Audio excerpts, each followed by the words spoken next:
चलना यार, मैं भी थोड़ा खेल रहा हूँ। सबसे टॉप लड़का है ना, जो टॉप 1, टॉप 2, टॉप 3 में आएगा, आपका कंपटीशन उसके साथ। ये सारी चीजें पता है तभी तो आप आगे जाके नंबर ला पाओगे। यानी कि कितना अंक लाओगे तो फर्स्ट डिवीजन हो गए, डिवीजन करोगे, और कितना अंक लाओगे कि आप फेल हो जाओगे, आप कितने में पास हो जाओगे, और कि टोटल मार्क्स क्या रहेगा, टाइप्स ऑफ क्वेश्चंस क्या रहेगा आपके एग्जाम में। जय हिंद मेरे सेठ सैनियों, और आप सभी का स्वागत है प्रीतम एकेडमी परिवार में, और मैं हूं पंकज कुमार। तो आज के इस वीडियो पे बेसिकली बच्चों के द्वारा ज्यादातर ये 3-4 सवाल पूछे गए थे। इन 3-4 सवालों का आपके पास जवाब होना बहुत ही लाजमी बात है, या मैं बोलूं कि जवाब होना बहुत जरूरी है। कारण क्योंकि आप जिस पैटर्न से एग्जाम दे रहे हो, आपको वो जानना बड़ा इंपॉर्टेंट है। अब पैटर्न तो छोड़ो, आपको ये जानना जरूरी है कि टोटल कितना क्वेश्चंस आपके बोर्ड एग्जाम में आएगा। आपको यह जानना जरूरी है कि टाइप्स ऑफ क्वेश्चंस क्या रहेगा आपके एग्जाम में, और आपको यह भी जानना जरूरी है कि टोटल मार्क्स क्या रहेगा, और साथ ही साथ आपका पासिंग मार्क्स कितना, आप कितने में पास हो जाओगे, और आपका डिवीजन मार्क कितना रहेगा, यानी कि कितना अंक लाओगे तो फर्स्ट डिवीजन होगे, कितना अंक लाओगे तो आप क्या करोगे, सेकंड डिवीजन करोगे, और कितना ऐसा अंक लाओगे कि आप थर्ड डिवीजन करोगे, और कितना अंक लाओगे कि आप फेल हो जाओगे।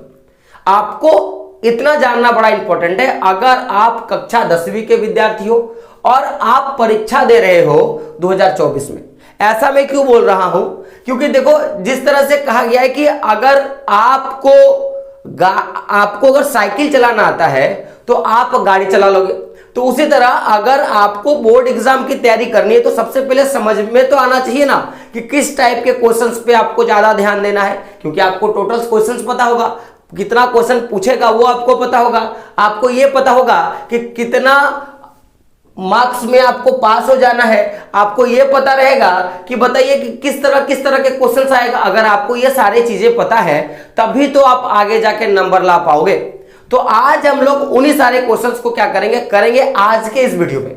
तो सबसे पहले समझते हैं कि भाई आखिर टोटल क्वेश्चंस कितना रहेगा, और ये मैं बात कर रहा हूं क्लास 10th के लिए। तो क्लास 10th और क्लास 12th का लगभग सब चीजें सेम होती है। मैं 12th का बात कर रहा हूं, तो मैं 12th के लिए मैं एक स्पेशल वीडियो ले लूंगा जिसमें आपके और 2-4 जो क्वेश्चंस होंगे मैं वो भी पूरा करके दे दूंगा। तो सबसे पहले बात करते हैं टोटल क्वेश्चंस का। तो मैं एक सब्जेक्ट का बात करूंगा कि 5 सब्जेक्ट का, तो मैं हर एक चीज में एक सब्जेक्ट का बात करूंगा जब तक मैं 5 सब्जेक्ट का बात ना करूं। तो समझिएगा कि अगर मैं बात करूं टोटल क्वेश्चंस का, यानी कि कुल प्रश्नों की संख्या का अगर मैं बात करूं, तो टोटल आपका 59 क्वेश्चन जो है पूछा जाएगा आपके बोर्ड एग्जाम में।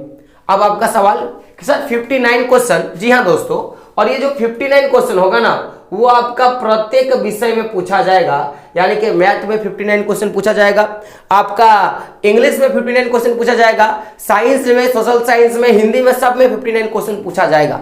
अब आपके मन में सवाल होगा कि सर ये 59 क्वेश्चन पूछा जाएगा तो वो किस प्रकार से पूछा जाएगा। तो इसका जो क्वेश्चंस का जो पैटर्न रहेगा ना वो 40 + 19 का पैटर्न रहेगा। अब ये 40 + 19 होता क्या है हम लोग उस पर बात करेंगे, लेकिन उससे पहले हम लोग बात करते हैं कि टाइप्स ऑफ क्वेश्चंस क्या रहेगा, यानी कि प्रश्नों के प्रकार क्या है। तो मैंने क्या बोला कि आपका जो एग्जाम होगा उसका क्वेश्चंस का पैटर्न रहेगा 40 + 19। क्या रहेगा? 40 + 19। तो आपको अगर प्रश्नों के प्रकार के बारे में पता होगा तो ये 40 + 19 आपको समझ में आ जाएगा। अब ये 40 + 19 है क्या, तो समझिएगा कि सबसे पहले कि आपका जो एग्जाम होगा बेसिकली 2 भाग में हो रहा है। एक तो आपको पता होगा कि जैसे आपके एग्जाम में सब्जेक्टिव क्वेश्चन पूछ रहा है, और एक जो है आपका जिसमें आपके ऑब्जेक्टिव प्रश्न रहेंगे। तो ऑब्जेक्टिव किसको बोलेंगे भाई? तो जो एमसीक्यू वाला रहेगा जिसमें बहुविकल्प प्रश्न रहेगा। तो ध्यान से समझिएगा, सब्जेक्टिव जो प्रश्न है उसको मुख्य रूप से हम लोग 3 भाग में बांटते हैं। कितने भाग में बांटते हैं? 3 भाग में बांटते हैं। अब ये 3 भाग होता क्या है, तो ये जो 3 भाग का जो प्रश्न होता है जिसमें आपके वेरी शॉर्ट टाइप के क्वेश्चन रहते हैं, और एक जो आपका रहेगा शॉर्ट टाइप का क्वेश्चन रहेगा, और आपका क्या रहेगा, एक लॉन्ग टाइप का क्वेश्चन रहेगा। मतलब हिंदी में बोलिए सर, तो हिंदी में एक हो गया आपका अति लघु उत्तरीय, एक आपका क्या हो गया लघु उत्तरीय, और दूसरा क्या हो गया आपका दीर्घ उत्तरीय। क्या हो गया आपका? दीर्घ उत्तरीय। तो ये 3 प्रकार के प्रश्न आपके सब्जेक्टिव प्रश्न से पूछे जाएंगे। अब ये जो मिलाकर रहेंगे, ये तीनों के तीनों मिला के आपके 19 नंबर, मतलब 19 क्वेश्चन पूछा जाएगा सब्जेक्टिव का। और आपको पता है एज यूजुअल कि जो आपका ऑब्जेक्टिव प्रश्न रहेगा वो आपका 40 रहेगा, और 40 आपके जो है ऑब्जेक्टिव प्रश्न यानी कि बहुविकल्प के प्रश्न जो है आपके पूछे जाएंगे। यहां तक कोई दिक्कत है नहीं होगा। अब थोड़ा हम लोग बात कर लेते हैं कि अगर नंबर्स ऑफ क्वेश्चंस का ही बात कर रहे थे, अब लोग टोटल क्वेश्चंस बात करो या टाइप ऑफ क्वेश्चंस का बात करो या नंबर्स ऑफ क्वेश्चंस का बात करो, क्योंकि बच्चों का सवाल है कि सर जो अब मेरा फाइनल एग्जाम होगा उस फाइनल एग्जाम में आप ये बताइए कि जो लघु उत्तरीय प्रश्न है उसकी संख्या कितनी रहेगी, दीर्घ उत्तरीय प्रश्न का संख्या कितना रहेगा, और साथ में अति लघु उत्तरीय के प्रश्नों का संख्या कितना रहेगा।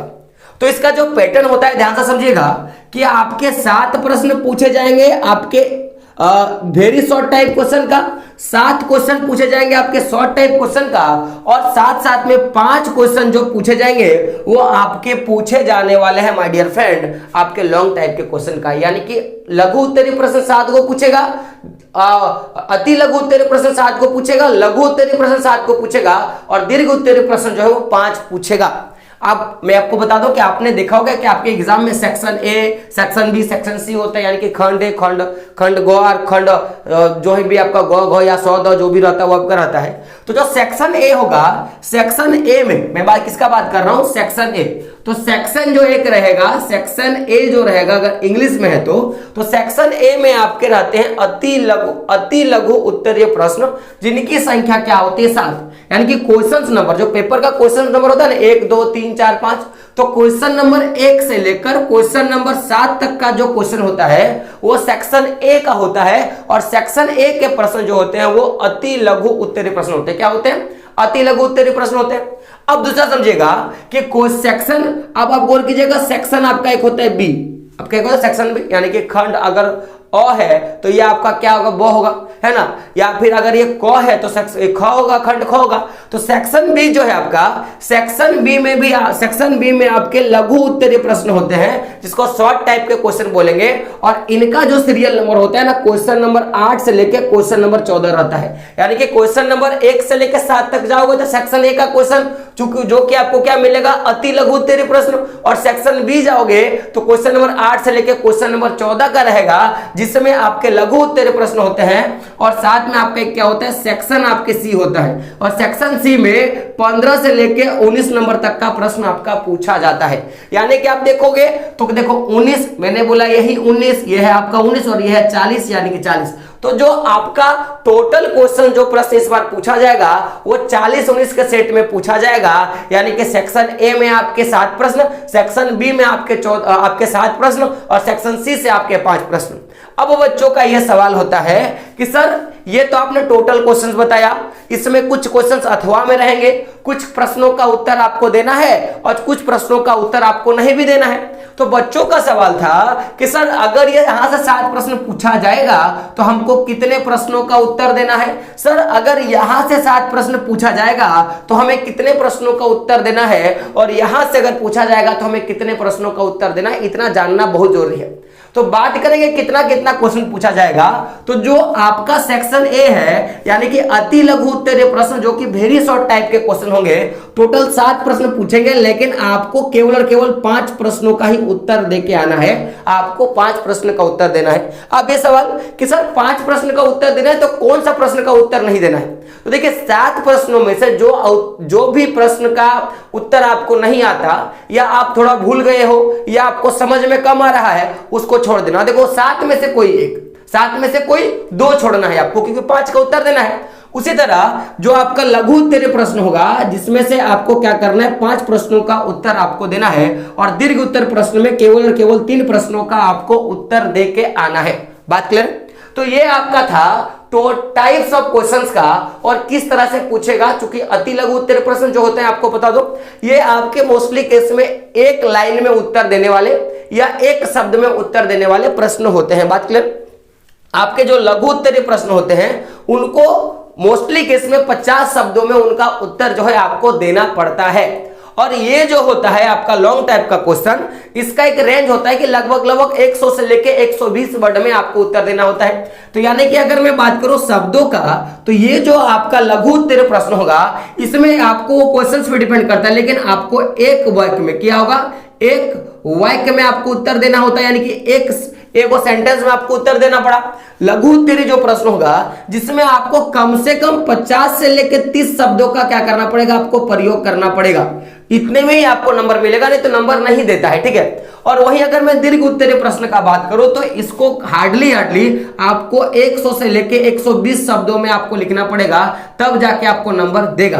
क्योंकि देखो एग्जामिनर आपको किस बेसिस पे नंबर देता है, शब्दों के हिसाब से। ऐसा तो नहीं है कि वो आपको देख रहा है, आपको पहचानता है, आप कितने अच्छे हो, आप लिपस्टिक लगाते हो कि नहीं लगाते हो, आपने बाल डायर करवाया है कि नहीं करवाया, आपका फोटो कैसा आया है, ये सब नहीं जानता है। वो जानता क्या है कि आपके शब्दों का प्रयोग कैसा है, आपने किस शब्दों का प्रयोग किया है, आपने किस तरह से शब्दों को मॉडिफाई किया है। ठीक उसी प्रकार आपका छवि जो है एग्जामिनर के पास बन जाता है, और एग्जामिनर आपको नंबर देने का क्या करता है, कोशिश करता है। तो ये तो टोटल था कि अति लघु उत्तरीय प्रश्न जो है इस तरह से पूछेगा, लघु उत्तरीय प्रश्न पूछेगा, तो मैंने आपको बता दिया किस टाइप का रहेगा।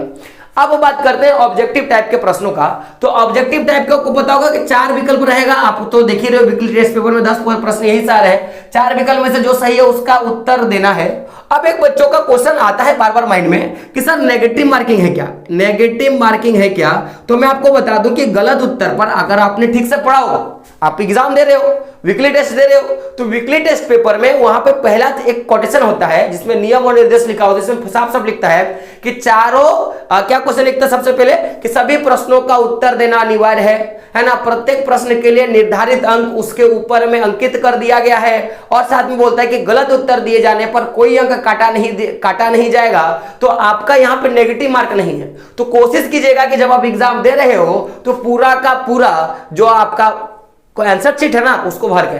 अब ये नहीं कि बच्चे क्या करते हैं गलती की, जैसे मान लो कि एमसीक्यू का जो क्वेश्चन होता है, तो एमसीक्यू में 4 ऑप्शन होते हैं, 1 2 3 4, बच्चे क्या करते हैं चारों रंग के चले आते हैं, तो चारों रंग क्या होगा ना माय डियर फ्रेंड, तो आपको नंबर नहीं मिलेगा, ठीक है। तो आपको जानना है कि किस तरह करना, अगर आप बोलोगे मैं उसका भी वीडियो आपको ले लूंगा। तो ये तो नेगेटिव मार्किंग नहीं है, यानी कि सभी प्रश्नों का उत्तर आपको देना है। अब बात करते हैं टोटल मार्क्स पे कि कितना मार्क्स का एग्जाम होता है, या किस तरह से पूरा का पूरा मार्क्स को मॉडिफाई किया गया, उस पर हम लोग बात करते हैं। तो आप क्या टोटल मार्क्स पे हम लोग क्या करेंगे, बात करेंगे। तो मैं यहाँ पे आपको मिटा देता हूँ, आप थोड़ा ध्यान समझना। अगर मैं बात करूं टोटल मार्क्स का, ठीक है, किसका बात कर रहा हूं, टोटल मार्क्स का, तो समझिएगा ध्यान से। ये जो ऑब्जेक्टिव प्रश्न होते हैं इनका मैं बाद में करूंगा, पहले मैं सब्जेक्टिव को समझाने का काम करता हूं। तो समझिएगा आपका जो अति लघु उत्तरीय प्रश्न है, जिनका संख्या 7 रहेगा प्रश्नों का, लेकिन आपको 5 प्रश्नों का उत्तर देना होता है। तो ये जो आपके प्रश्न है, ये जो 5 प्रश्न है, उनके लिए जो है आपका 2 अंक मिलेगा, यानी कि 2 अंक मिलेगा एक प्रश्न में, और आपको 5 प्रश्नों का उत्तर देके आना है। तो माय डियर फ्रेंड आप खुद बताओ कितने नंबर मिलेंगे आपको, तो 10 नंबर आपको मिलेंगे। कितने मिलेंगे, 10। यानी कि अगर आपने सेक्शन 1 के 5 क्वेश्चंस को किया तो आपको 10 नंबर मिलेंगे फिक्स है वो। उसी तरह अगर मैं सेक्शन बी का बात करूं, जो कि आपका क्या है, शॉर्ट टाइप का क्वेश्चन है, लघु उत्तरीय प्रश्न है, उसका एक प्रश्न के उत्तर देने से आपको 3 अंक मिलेगा, और आपको टोटल 5 प्रश्न पूछा जाएगा, यानी कि पूछेगा तो 7 लेकिन देना 5 है, तो 3 नंबर एक प्रश्न पे, 3 नंबर एक प्रश्न के सही होने पर तो 5 प्रश्न आपका रहेगा। यानी कि कुल मिला के देखोगे माय डियर फ्रेंड, तो कितना हुआ, 15 नंबर का जो है क्वेश्चन आपका यहां से पूछा जाता है। बात क्लियर। अब हम लोग आगे बढ़ेंगे, तो आपका सेक्शन सी जो कि क्या है, दीर्घ उत्तरीय प्रश्न का है। तो दीर्घ उत्तर का जो प्रश्न है, टोटल आपको देखो यहां से गौर करना, यहां पे 5 प्रश्न पूछेगा, आपको जवाब 3 का देना है, और हर एक का 5 नंबर मिलेगा, तो 5 गुना 3 यानी कि 15 नंबर का क्वेश्चन पूछेगा। तो कुल मिला के अगर आप देखोगे तो यहां से आपके हो जाते हैं 40 अंक का प्रश्न आपका हो रहा है। यानी कि क्वेश्चन जो आपके सब्जेक्टिव में जो 19 प्रश्न पूछेगा ना, उस 19 प्रश्न का जो अंकों का मान रहेगा वो 40 रहेगा। क्या रहेगा आपका, 40 रहेगा। और वहीं मैं बात करूंगा ऑब्जेक्टिव क्वेश्चन का, जो कि आपका एमसीक्यू टाइप का पूछेगा, उसका आपको 40 प्रश्न पूछेगा, हर एक प्रश्न के लिए आपको 1 अंक दिया जाएगा, और कोई बच्चा अगर 40 का 40 सही किया तो 40 नंबर का एग्जाम लिया जाएगा। अब ये 40 नंबर का अगर एग्जाम लिया जाएगा यानी कि यहां से भी आपके क्या हो गए 40 अंक। अब बच्चे बोलेंगे कि 40 दूना 80 यानी कि 80 अंक की परीक्षा होगी, नहीं, यहां पे परीक्षा समझेगा, परीक्षा दो प्रकार का हो रहा है। एक जो परीक्षा हो रहा है आपका थ्योरी बेस पे हो रहा है, क्या हो रहा है, एक जो आपका हो रहा है थ्योरी बेस पे हो रहा है, THY लिख दिया, समझ गया आपने थ्योरी, और एक जो होगा वो प्रैक्टिकल बेस पे और इंटरनल असेसमेंट बेस पे होगा। समझे ध्यान से, एक परीक्षा आपका थ्योरी बेस पे, एक परीक्षा प्रैक्टिकल और इंटरनल बेस पे होगा। आप पहले समझते हैं थ्योरी वाला क्या होता है। तो थ्योरी परीक्षा ऐसी परीक्षा है माय डियर फ्रेंड, जो परीक्षा आप अपने एग्जाम सेंटर पे जाके परीक्षा देके आओगे ना, एग्जाम सेंटर पे जितने अंक आप लिख के आओगे वो आपका थ्योरी हो गया। प्रैक्टिकल और इंटरनल असेसमेंट क्या होता है, प्रैक्टिकल होता है, जैसे आपने साइंस में सुना होगा कि साइंस में प्रैक्टिकल किया जाता है, तो साइंस के एग्जाम में जो भी आपका क्वेश्चंस आएगा या जो भी आपके स्कूल में जो एग्जाम लिया जाएगा, साइंस के परीक्षा स्कूल में लिया जाता है, लेकिन मोस्टली केस में झारखंड बोर्ड में ऐसा नहीं होता है। यहाँ पे जो टीचर होते हैं परीक्षा तो लेंगे, लेकिन वो अंक जो है वो डिपेंड करते हैं कि आपकी स्कूल में क्या प्रायोरिटी है, आप स्कूल में कैसे हो, आपने स्कूल में कितना पढ़ाई करा, उस हिसाब से आपको प्रैक्टिकल नंबर दे दिया जाता है। लेकिन प्रैक्टिकल की भी एक परीक्षा जो है आपके स्कूल में लिया जाएगा, तो एक होगा प्रैक्टिकल का और एक होगा इंटरनल असेसमेंट का। तो ध्यान से समझिएगा, जिन भी विषयों में, गौर कीजिएगा ध्यान से, जिन भी विषयों में आपके प्रैक्टिकल नंबर का एग्जाम होगा, यानी कि जिस विषय में प्रैक्टिकल का एग्जाम होगा, प्रैक्टिकल का एग्जाम लेगा, उस विषय में आपको इंटरनल असेसमेंट का नंबर नहीं मिलेगा। और जिस विषय में आपके इंटरनल असेसमेंट का अंक जुड़ेगा यानी कि उसकी परीक्षा लिया जाएगा, उस पे आपका जो है प्रैक्टिकल का परीक्षा नहीं होगा। आप समझिएगा, अब आपका क्वेश्चन आएगा कि सर प्रैक्टिकल की तो परीक्षा के बारे में समझ में आ रहा है, लेकिन इंटरनल असेसमेंट की क्या परीक्षा है। तो देखिए, इंटरनल असेसमेंट का परीक्षा नहीं लेता है, इसको बोलते हैं आंतरिक मूल्यांकन। क्या बोलेंगे, आंतरिक मूल्यांकन। तो आंतरिक मूल्यांकन में क्या होता है कि आपकी जो प्रतिदिन आप जो स्कूल जा रहे हो, आप जो डेली बेसिक्स पे स्कूल जा रहे हो, तो आपका स्कूल में कितना हाजिरी है, आपने स्कूल में किस तरह से पढ़ाई करा, और आपके स्कूल में किस प्रकार से एक छवि है मास्टर के पास, उसके हिसाब से आपको नंबर देता है। तो आप अगर ध्यान से देखोगे, तो अगर मैं बात करूं इधर, ध्यान से समझना कि आपके जो मैं बोलूंगा सब्जेक्टिव से आपने परीक्षा में 40 अंक का आपने क्या किया, सब्जेक्टिव दिया, और 40 अंक का आपने क्या दिया, थ्योरी दिया। सॉरी, 40 अंक का सब्जेक्टिव और 40 अंक का ऑब्जेक्टिव, यानी कि ये आपका जो है ये आपका सब्जेक्टिव है और ये वाला क्या है आपका ऑब्जेक्टिव है। बात करें, और उसी प्रकार जो है सुनिएगा, आपका जो 20 मार्क्स का क्या होगा, आपका प्रैक्टिकल एग्जाम होगा और इंटरनल असेसमेंट होगा। अब ये जो 20 मार्क्स होता है ना, वो होता कैसे समझिएगा कि आपका ये जो सब्जेक्टिव वाला जो 40 प्रश्न है, गौर कीजिएगा, सब्जेक्टिव वाला जो 40 प्रश्न है उसके लिए 10 मार्क्स का या तो प्रैक्टिकल या तो इंटरनल, उसी प्रकार जो आपका ऑब्जेक्टिव पूछा जाएगा उसका भी क्या होगा, 10 मार्क्स का या तो इंटरनल और 10 मार्क्स का या तो प्रैक्टिकल, यानी कि कुल मिला के देखोगे तो 20 मार्क्स का जो होगा आपका इंटरनल या तो आपका प्रैक्टिकल पूछा जाएगा। तो यानी कि अगला देखोगे तो आपका एक सब्जेक्ट में यह होता है। तो उसी प्रकार आपको पता है कि टोटल आप देखोगे तो आपके 5 सब्जेक्ट, मुख्य रूप से आपका 5 सब्जेक्ट का एग्जाम दे रहे हो। अब ये 5 सब्जेक्ट है क्या, थोड़ा उस पर बात करते हैं। जैसे अगर आप क्लास 10th पे हो, आप अगर क्लास 10th में हो तो आप क्या देखोगे कि आपके पास मैथ होगा, आपके पास साइंस होगा, आपके पास हिंदी होगा, आपके पास इंग्लिश होगा, और आपके पास जो है आपका एक सोशल साइंस होगा। क्या होगा, सोशल साइंस। तो 1 2 3 4 5, तो एक क्या छूट गया, आपका मैथ हो गया, आपका साइंस हो गया, हिंदी हो गया, इंग्लिश हो गया, सोशल साइंस हो गया, और एक सब्जेक्ट छूट रहा है। छूट क्या रहा है, 1 2 3 4 1 5, और एक छठा जो है, बहुत बच्चे क्या करते हैं, IT रखते हैं, या बहुत बच्चे क्या करते हैं आपका संस्कृत रखते हैं। लेकिन आप देखोगे यहाँ पे, तो देखो 40 दूना 80 मार्क्स का थ्योरी और प्रैक्टिकल मिला के यहाँ पे 80 मार्क्स, और यहाँ पे आपका 20 मार्क्स, यहाँ पे भी 80 मार्क्स, क्योंकि मैंने प्रत्येक सब्जेक्ट का बात करा था ना। तो 80 और क्या हो गया यहाँ पे 20, और यहाँ पे 1 2 3 4 5, 80, और यहाँ पे 20, और यहाँ पे 80, और यहाँ पे क्या हो जाता है 20। तो ध्यान से अगर आप देखोगे माय डियर फ्रेंड, तो यहाँ पे आपके जो टोटल नंबर्स होते हैं, ध्यान समझना, ये देखो यहाँ पे 80 और 20 कितना हो गया, 100 मार्क्स। यहाँ पे आपके हो गए 100 मार्क्स, यहाँ पे आपके हो गए 100 मार्क्स, यहाँ पे हो गया आपके 100 मार्क्स, और यहाँ पे भी हो गया आपको 100 मार्क्स, और यहाँ पे भी हो गया आपके 100 मार्क्स। कुल मिला के देखोगे तो 600 मार्क्स का परीक्षा। कितना मार्क्स का? 600 मार्क्स का। अब बच्चे सवाल पूछेंगे कि सर क्या 600 मार्क्स का एग्जाम होता है? ध्यान से सुनिएगा, समझिएगा ध्यान से। आपके 600 मार्क्स के परीक्षा नहीं होता है। आप परीक्षा तो दोगे 600 मार्क्स का, लेकिन आप पास कर रहे हो या फेल कर रहे हो वो पूरा का पूरा 500 मार्क्स पे डिपेंड करता है कि आप पास हो रहे हो कि आप फेल हो रहे हो। मैंने क्या बोला कि आप परीक्षा तो, अगर देखो बहुत सारे ऐसे बच्चे कि जो एक्स्ट्रा सब्जेक्ट नहीं रखते हैं, लेकिन मोस्टली केस में 10th के बच्चे एक्स्ट्रा सब्जेक्ट रखते हैं, या तो संस्कृत रखते हैं या तो क्या करते हैं आईटी रखते हैं।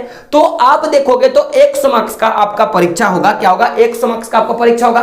देखो यहाँ पे आईटी में कुछ और होता है, आईटी में आपका प्रैक्टिकल मार्क्स ज्यादा होता है, थ्योरी कम होता है। तो आप इसको संस्कृत बेस पे समझ सकते हो कि संस्कृत अगर किसी बच्चा का है तो क्या होगा? 100 मार्क्स का इसका एग्जाम होगा, यानी कि टोटल वो 600 मार्क्स का एग्जाम देके आएगा, लेकिन पास का गणना जो है आपका 500 मार्क्स पे होगा। एक जो आपने एक्स्ट्रा सब्जेक्ट रखा है ना, ये वाला संस्कृत, उसको छोड़कर जो मुख्य 5 विषय है उसके हिसाब से आपको अंकों को निर्धारित किया जाएगा। ध्यान रखिएगा। अब ये जो 500 मार्क्स का परीक्षा हुआ वो कैसे हो रहा है? तो थ्योरी 40 का और 40 का सब्जेक्टिव, 40 का ऑब्जेक्टिव, और 20 मार्क्स जो होगा या तो प्रैक्टिकल या तो इंटरनल। तो उसी प्रकार सभी सब्जेक्ट में जो है आपको 20-20 मार्क्स का क्या मिलेगा? या तो इंटरनल या तो आपका प्रैक्टिकल। तो जो इंटरनल और प्रैक्टिकल है वो 10 मार्क्स जुटेगा किसके साथ? आपका 10 मार्क्स जुटेगा आपका सब्जेक्ट के साथ, और 10 मार्क्स जुटेगा आपका किसके पास? आपके पास ऑब्जेक्टिव के पास। उसी प्रकार सब में आपका जुटता है। तो आपको ये भी चीजें माइंड पे याद रखना है। बात क्लियर है? अब हम लोग आगे बढ़ते हैं। यहां तक हम लोगों ने देखा पासिंग मार्क्स के बारे में, सॉरी क्या देखा? टोटल अंक के बारे में। तो टोटल अंक हम लोगों ने देख लिया। अब बच्चों का सवाल यह आता है कि सर आप हमें यह बताइए कि पासिंग मार्क्स क्या होता है? क्या होता है पासिंग मार्क्स? क्या होता है? थोड़ा पासिंग मार्क्स पे हम लोग क्या करते हैं, बात करते हैं। तो ध्यान से समझिएगा माय डियर फ्रेंड। अगर मैं पासिंग मार्क्स के बारे में बात करूं तो देखिए, ऐसे आपका झारखंड बोर्ड क्या बोल रहा है कि अगर आपको पास करना है, अगर आपको क्या करना है, पास करना है, तो आपको हर एक सब्जेक्ट में केवल और केवल 33% अंक लाना होगा। क्या होगा? 33% अंक लाना होगा। अब ये बच्चों का सवाल होगा कि सर ये 33% अंक जो लाएंगे सर हम लोग, तो वो क्या थ्योरी में अलग से लाना पड़ेगा या प्रैक्टिकल और इंटरनल असेसमेंट में अलग से लाना पड़ेगा? बच्चों का यह भी सवाल है कि सर जो सब्जेक्टिव और ऑब्जेक्टिव का प्रश्न होगा, एक तो सब्जेक्टिव, दूसरा क्या होगा? ऑब्जेक्टिव। तो सर सब्जेक्टिव में अलग से पास करना होगा क्या सर ऑब्जेक्टिव में अलग से पास करना होगा? ऐसे बहुत सारे बच्चों का सवाल आता है। तो ये पासिंग मार्क्स वाला जो मैं ले रहा हूं यहां पे, यहां से आपके सारे डाउट क्लियर हो जाएंगे। और आप देखना, आपका एग्जाम शुरू होने से पहले बहुत सारे पासिंग मार्क्स वाले वीडियो बनाएंगे और बहुत सारे बात बोल देंगे, लेकिन मैं जो बोल रहा हूं लास्ट में वही सही होने वाला है। तो पासिंग मार्क्स का 33%, यानी कि जितना भी आपने एक विषय में अगर आप पास हो, तो एक विषय में पास करने के लिए आपको 33% अंक सबसे न्यूनतम अंक लाना पड़ता है, यानी कि सबसे कम आपको 33% अंक लाना होता है। तो ध्यान से समझिएगा कि आपने क्या देखा कि ये 100 मार्क्स का एग्जाम हुआ। देखिए कुल मार्क्स का, तो कुल कितना मार्क्स है एक सब्जेक्ट में? 100, और 100 का आपको लाना है 33%, यानी कि देखोगे 10 खत्म, यानी कि 33 मार्क्स आप लाओगे तो आप क्या होगे? पास हो जाएंगे। आप कितने विषय में पास हो गए 33 मार्क्स लाने से? केवल और केवल एक विषय का मैंने बात किया कि अगर एक विषय आपका 100 मार्क्स का हो रहा है ना, तो उसका केवल और केवल 33 अंक लाना है। यानी कि आप सब्जेक्टिव या ऑब्जेक्टिव और प्रैक्टिकल और इंटरनल असेसमेंट सबको मिलाकर केवल और केवल आपको 33 अंक लाना होगा। यानी कि एक सब्जेक्ट में आप देख सकते हो आपका सब्जेक्टिव है, ऑब्जेक्टिव है, प्रैक्टिकल है या तो इंटरनल असेसमेंट है, तो दोनों मिलाकर 20 नंबर और इधर मिलाकर 80, यानी कि कितने हो गए? 100 नंबर। तो जो 100 नंबर है इसका और केवल 33 नंबर लाना है। यानी कि ये नहीं देखा जाएगा कि आप सब्जेक्टिव में कितना नंबर लाए हो, आप ऑब्जेक्टिव में कितना नंबर लाए हो, आप प्रैक्टिकल में कितना नंबर लाए हो, नहीं देखा जाएगा। जैसे अगर मान लीजिए कोई स्टूडेंट है, समझना, अगर मान लो कि कोई स्टूडेंट है वो क्या करता है, सब्जेक्टिव है, सब्जेक्टिव में वो मान लो कि 20 नंबर लेके आ गया, ठीक है। आपका जो ऑब्जेक्टिव एग्जाम है, ऑब्जेक्टिव में मान लेते हैं कि वो 5 नंबर लेके आया, और अगर देखो 5 नंबर लेके आया, और जो बाकी जो आपका मैं बोलूंगा कि प्रैक्टिकल या इंटरनल असेसमेंट है, उसमें वो नंबर लेके आ जाता है। अगर उसमें वो पासिंग मार्क्स तक नंबर ले आता है, जैसे देखिएगा 25, और 25 के बाद कितना घट रहा है, 25 और 5 30 और 3 33, माने वो 8 नंबर अगर मान लो कि यहां से लेके आ गया, तो देखो 33 नंबर होगा, वो पास हो जाएगा। ऐसा नहीं है, ऐसा ही क्या होगा, पास हो जाएगा। बात क्या रखिएगा। अब ऐसा नहीं है कि सब्जेक्टिव में अलग से पास करो, ऑब्जेक्टिव में अलग से पास करो, प्रैक्टिकल, ऐसा नहीं होता है, सबको मिला के आपको 33 नंबर लाना होगा। बात क्लियर? चलिए आगे बढ़ते हैं।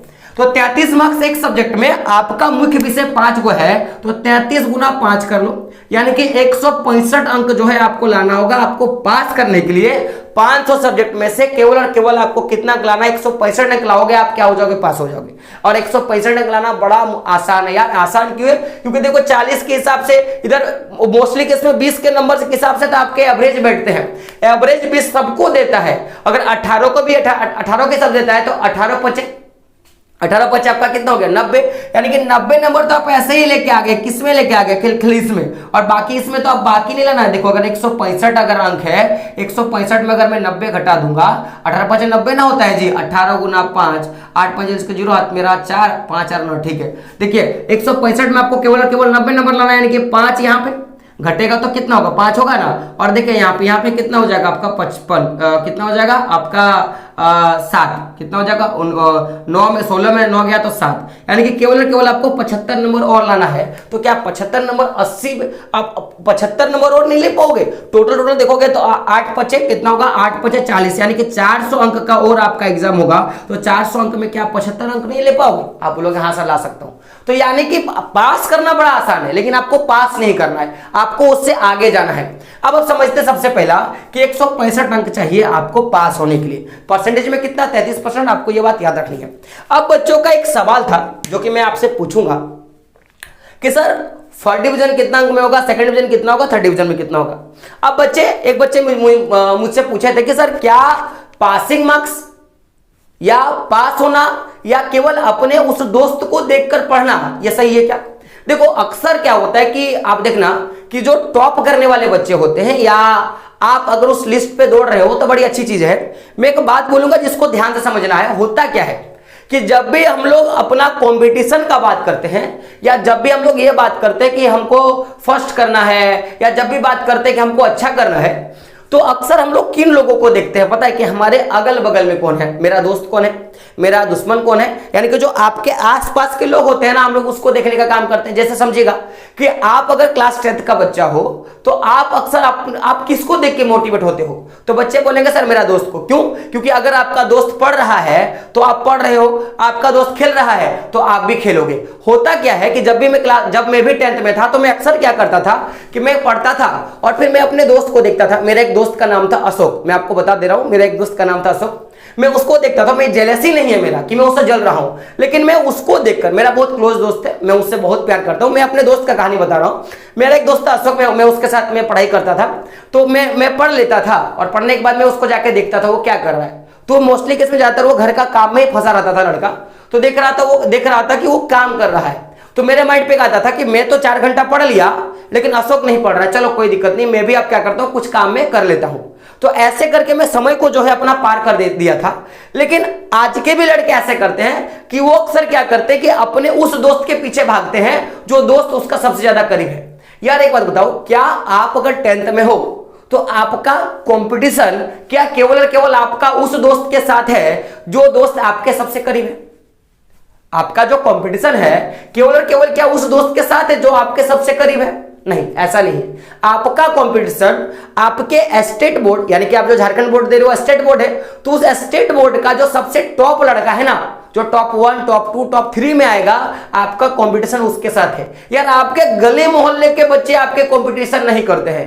तो हम लोग अक्सर क्या करते हैं कि केवल उस बच्चे पे ध्यान दे रहे हैं जो बच्चा क्या है कि आपके पास रह रहा है। अगर वो खेल रहा है, चलना यार मैं भी थोड़ा खेल रहा हूं, पढ़ तो नहीं रहा है यार, चलो ना थोड़ा सा मस्ती कर लेते, वो गेम खेल रहा है मैं भी खेल लेता हूं। तो हमारा जो कंपटीशन होता है वो हम लोग कहां पे सेट करके रखें? अपने अगल बगल के बच्चों से। ऐसा नहीं, आपको ये सोचना है अगर आपको टॉप करना है तो आपको सोचना क्या है कि अगर मैं अभी खेल रहा हूं, या अगर मैं अभी सो रहा हूं, या अगर मैं फोन देख रहा हूं, अगर मैं अपने किसी दोस्त के साथ बात कर रहा हूं, तो जो बच्चा स्टेट टॉप करेगा, जो टॉप 1 में रहेगा, टॉप 2 में रहेगा, टॉप 3 में रहेगा, वो बच्चा भी क्या कर रहा होगा। और इतना अगर आप जान जाते हो ना तो आपके माइंड में फटाक से एक बात क्लिक करेगा, अभी सोच लो, तो फटाक से क्लिक करेगा कि वो बच्चा भी पढ़ रहा होगा, तो आप क्या करोगे उस समय? पढ़ने के लिए दौड़ोगे।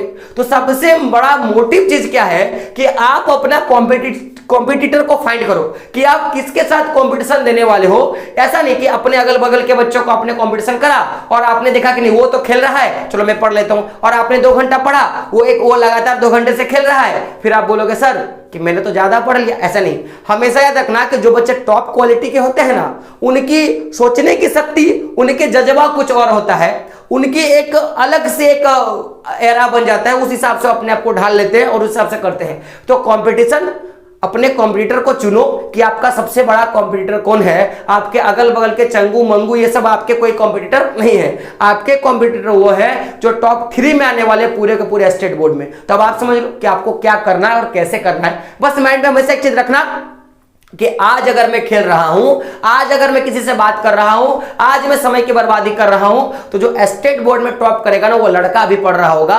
बस इतने माइंड पे करना और बैठ जाना। मैं लिख के बताता हूं कि आपके अच्छे मार्क्स एकदम आएंगे, क्योंकि अच्छे दिन सबके आते हैं। अब समझते थोड़ा आगे बढ़ते हैं। तो पास होने के लिए पासिंग मार्क्स हमने देखा, अब थोड़ा समझते हैं कि आपका ये जो डिवीजन होगा वो कैसा होता है। देखिए, आपने सुना होगा कि बच्चा फर्स्ट डिवीजन किया, आपने सुना होगा सेकंड डिवीजन किया, आपने सुना होगा थर्ड डिवीजन किया। तो देखिए, पास करने वाले बच्चे और सेकंड बच्चे को कोई याद नहीं करता। याद रखिएगा ध्यान से। हमेशा आपने सुना है कि अच्छा बताओ तो चंद्रमा पे पहला व्यक्ति कौन था जो चंद्रमा पे गया था, आपको याद होगा। लेकिन दूसरा व्यक्ति आपको याद है, तीसरा व्यक्ति याद है, नहीं आपको याद होगा। तो जो चंद्रमा पे गया पहला व्यक्ति अगर आपको याद है तो याद रखिएगा, दुनिया में सबसे पहला, जो सबसे पहला होता है ना उसको सब याद करता है। चाहे वो आपकी पहली बदमाशी हो, चाहे आपने पहला अपने जीवन में अच्छा काम किया हो, आपने पहला जो भी कुछ किया हो, वो हमेशा अच्छा चीज याद होता है। तो पहला आपको लाना है, यानी कि फर्स्ट आपको करना है। तो अगर मैं बात करूं फर्स्ट डिवीजन का, तो फर्स्ट डिवीजन करने के लिए आपको 300 से प्लस अंक लाना होता है। यानी कि 300 से जितना ज्यादा आप लेके आओगे ना, आप एक ही घर में हो, फर्स्ट डिवीजन हो। बात क्लियर है? लेकिन अगर आप सेकंड डिवीजन का बात करेंगे तो 225 नंबर से लेकर 299 नंबर के बीच में अगर आपका कांटा लटक गया तो आप क्या हो रहे हो, सेकंड डिवीजन हो गए।